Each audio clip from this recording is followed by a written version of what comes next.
has nothing to do with what I did or what I was involved in then. You're never out. That's just not the way it works. I hear that all the time. I got out. I got out. You're never out. Because if you were my enemy at that time, and I was still involved in gangs, and you came back and said, hey, guess what? I went to Iraq and came back, and I'm a new man. You're right. But the old man is what did that stuff to us. So we're going to deal with that old man who happens to be standing in front of us. There is no logic behind gang life, which is why I don't gangbang now. There's no logic behind religion. And I've always looked at religions as gangs. I mean, think about it. My neighborhood, Central and Laundry, kind of like the northern part of Compton, surrounded by enemies. We had more enemies surrounding us than, I don't know, I couldn't even think of. We were like Israel. We had like, yeah, we had like Middle Eastern beef, you know what I mean? I mean, short of like RPKs and, you know, RPGs and stuff like that, and shooting up convoys, it was the real deal. We were surrounded by enemies. And every day was something else. Every day. Oh, did you hear about such and such got into it with this person? Such and such got into it with that person.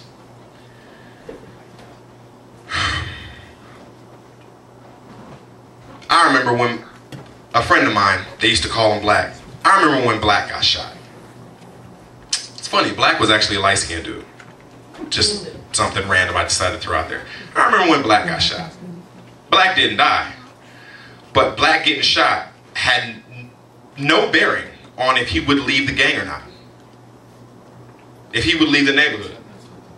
And his mama moved him out of Compton, moved him to Lancaster, which is like 100 miles north of there. Did he stop banging? No. He started up a gang in Lancaster. There's nothing illogical about it.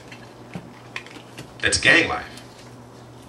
Just like, you know, the predicate felon that for some reason just seems to find crime. There's nothing logical about it.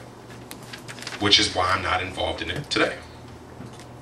And that's why churches, to me, are just like gangs. We had a lot of enemies. I bet you I can name 3 or 4 recurring feuds in religion right now. Most notably, the Catholics and the Protestants. They even have ways that they describe each other, just like Bloods and Crips, that are negative. We didn't call Bloods Bloods as Crips. We called them slobs. They do the same thing in different ways. Whether it's, you know, Protestant, Catholic, Lutheran. Didn't Catholics have so many enemies? I just realized that. The Catholics have so many enemies. You are absolutely right. You are absolutely right. They deserve those enemies.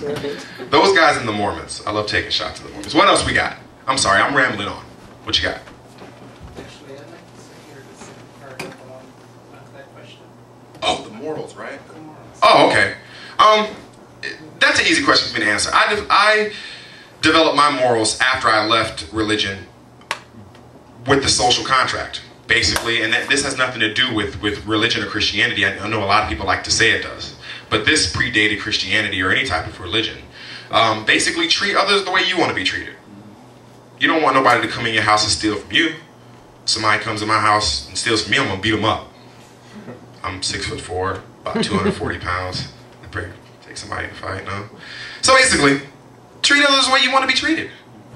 Don't lie to somebody because you don't want them to lie to you. Don't steal from nobody because you don't want them to steal from you. Don't kill somebody because you'll go to jail and get gang raped or something. You just don't do that.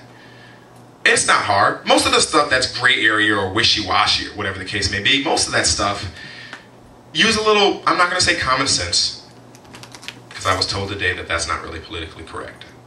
But if you use some critical thinking and you look at things that are grayed and say, you know what, this applies for this situation, I'm going to do this. I don't see how morals would be anything hard to identify. I mean, let's look at atheists. How many wars do you know that have been started in the name of atheism? How many people have been beheaded in the name of atheism?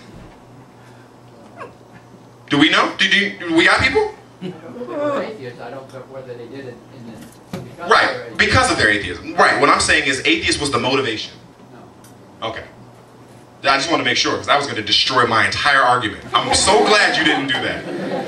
Because you never know. There's always that guy in the audience that like knows a lot more than you do, and he's not afraid to tell you. So I'm so glad you didn't destroy me with that one. But basically, you know the thing. There isn't too many things that are on a global egregious scale that have been done in the name of atheism. So I don't think we are the ones that need a moral revamp. I don't think so. Maybe, but it's also the truth.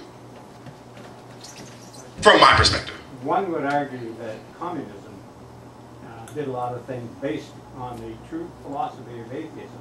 I mean, Marx, of course, was very much an atheist, and that's part of the, quote, religion of communism. And they did close churches, etc., and execute people, rightly or wrongly. So you can't argue. But did Marx do what he did, or Marx never killed anybody. What I'm saying. Okay, let's just. That was bad phrasing. Let's say the people who actually did that, the people who ordered that stuff. I'm not going to pretend like I know who it is, because I don't. But let's pretend that those people did what they did. In what way, by what criteria, do we decide that they did what they did because they didn't believe in God? Yeah, it was just an adjunct. Their motivation was... Right, and that's the thing. I mean, I'm pretty sure it wasn't because they didn't believe. I don't think I've ever heard that. I mean, whatever they were doing, I'm pretty sure they had nothing to do with their lack of belief. It was motivated by political dogma. You got to study the Mexican Revolution to see exactly what they did. They nationalized the graveyards. Mm-hmm. They took over the churches, and they prohibited priests from even existing on. Even today in Mexico, we closed down the churches. The Constitution says you cannot be religious in public. I'm not saying I disagree with that, but it's a very strong position where they take against religion because it was such a negative factor in their history. The old unholy trinity of the landowner, the military, and the church, that they reacted against it, and they definitely reacted against religion. He so knows more than I do. Well, that's just because they had to re-socialize the population. It had nothing to do with true belief.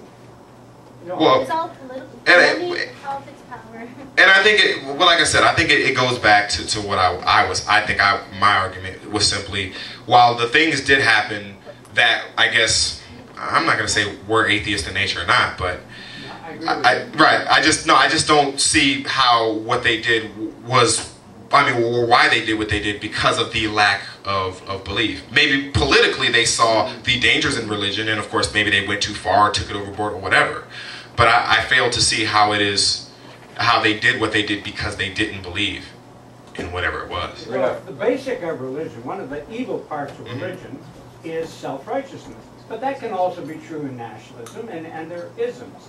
The people that do the evil is even more basic than religion. That's the classical example of self-righteousness. Right. So you could do something, you could be an atheist and still murder people quite easily. Right. But, well, I'm not going to say but. I'm just saying that if you do decide to murder people, I'm pretty sure it's not because you don't believe in God. I'm pretty sure it's because you have the desire to murder somebody. Right on. You know? I mean, I don't know, weren't we talking about that today? The whole gun thing? But basically, if you know, a lot of people, the problem with America is the fact that guns are so easily accessible. And how people say, well, you need to get rid of the guns. And I've always felt like, if somebody wants to kill somebody, they'll do it with a spoon. If you want somebody dead, you will kill them. If you want to kill people, whether you're an atheist or not, you will kill them. That's just the way it is. I don't think it has anything to do with lack of belief. So, if anybody have any other questions? What you got? One last question, and then we'll move on. The church that you spoke of, that fear